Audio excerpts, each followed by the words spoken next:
Hi, I'm Travis Abele, outside hitter and right side for Trust the Process.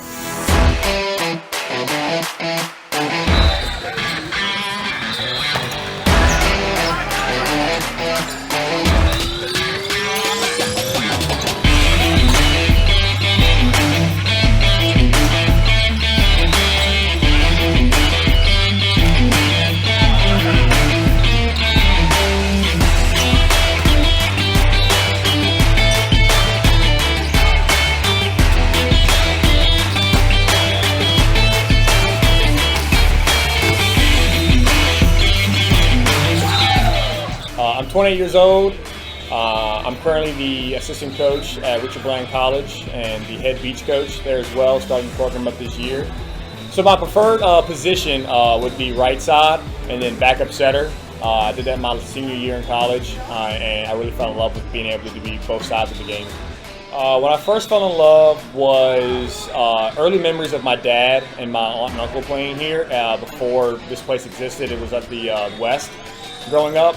And then I actually didn't first start playing until I was in 8th grade.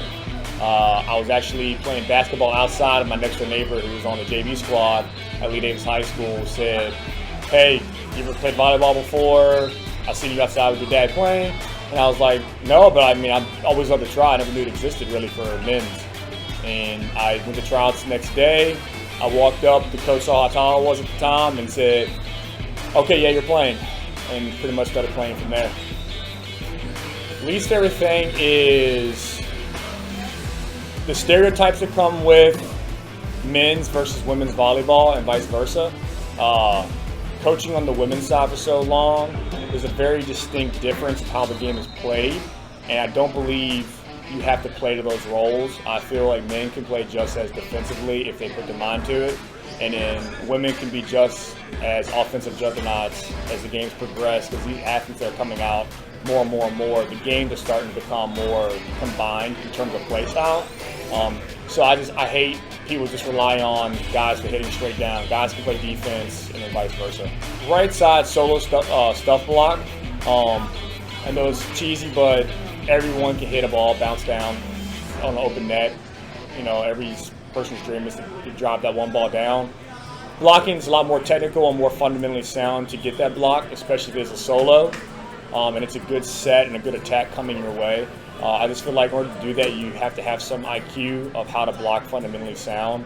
And with my coach, Licky from EMU, if I didn't block solo and fundamentally sound, I heard about it the next day of practice and the week after practice.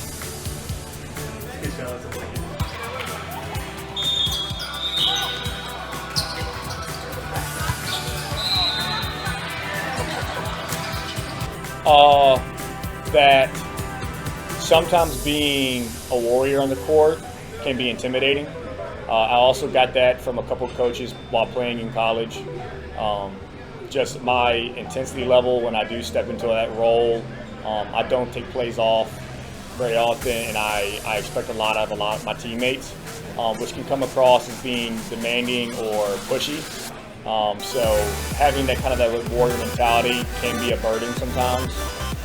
But I've been helped over the years in talking to people about how to channel that to be more positive, to be more uplifting, rather than coming across as a negative attitude. For those who follow me on Instagram, I love going to the gym. It's my place of almost like my other version of church. It's my time to be by myself in my own thoughts, clear my own thoughts, or be kind of my meditation of pushing my body physically, trying new things. I'm always striving to be one step better, 1 inch jump higher, one better quick timing on my feet. So that's probably my favorite place to hang out. When I do eat,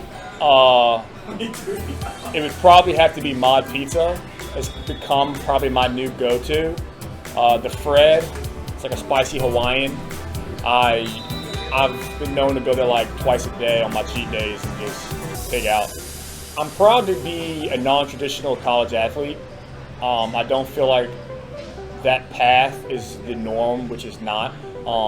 And going into it, I was very unaware of how different it could be. Now, I adapted quickly. My teammates, my peers in the classroom, college professors, acted like I was just another person to them, which is really nice. And so I'm really thankful for EMU for that. But I think being able to be successful in that and then carry on, because I knew being a college head coach one day, which is my ultimate goal, is you have to get certain things to advance yourself and to prove that you are capable of completing tasks. Not so much learning in the parts of school, but showing other people that you have what it takes to sit down there and get a job done. I preach process and trusting that, and in another way with another slogan, which is process before product. And you have to trust that process to get to the product. So I kind of combine the both when I think about it. I preach when I coach and myself, if we think about the product and only getting to that, and we don't think about how we're getting there, which is the process, you're never going to be able to get there satisfied. It's going to take longer and longer. So if you just trust that it is a process and it's going to take time, it's going to take hours and chemistry and working with one another and effort, eventually the product will be there. But if you focus solely on results and the product, you're going to be unhappy with what you get. Looking like a well-seasoned coach, man. Honestly, like the attitudes and like that brotherhood's already kind of there. A lot of times it takes weeks, months to establish that on a team, especially when you just kind of put together. And I think also it helps the fact that you could probably draw our names out of a hat and write down on a piece of paper we can each play that position. So I think we're all on the same intellectual span when it comes to playing. So it's fun to be able to like look at Morris while he's setting or playing defense and him already knowing what I think, or me not looking at somebody if I have to set a ball and Dylan or Mike is already in the air because they know, they're on the same wavelength as I am. So that's been a lot of fun. Yeah, cool. Travis, thanks for doing this. Not a lot of people know. I think when you graduated on Instagram, I think I messaged you when you graduated. I was like, hey, yeah, putting a team together. You want to play? Honestly, I walked down graduation and I got a text and I was like, so you done? That's right. Travis, yeah, man. Love having you on this team and love playing with you, man. Yeah, man.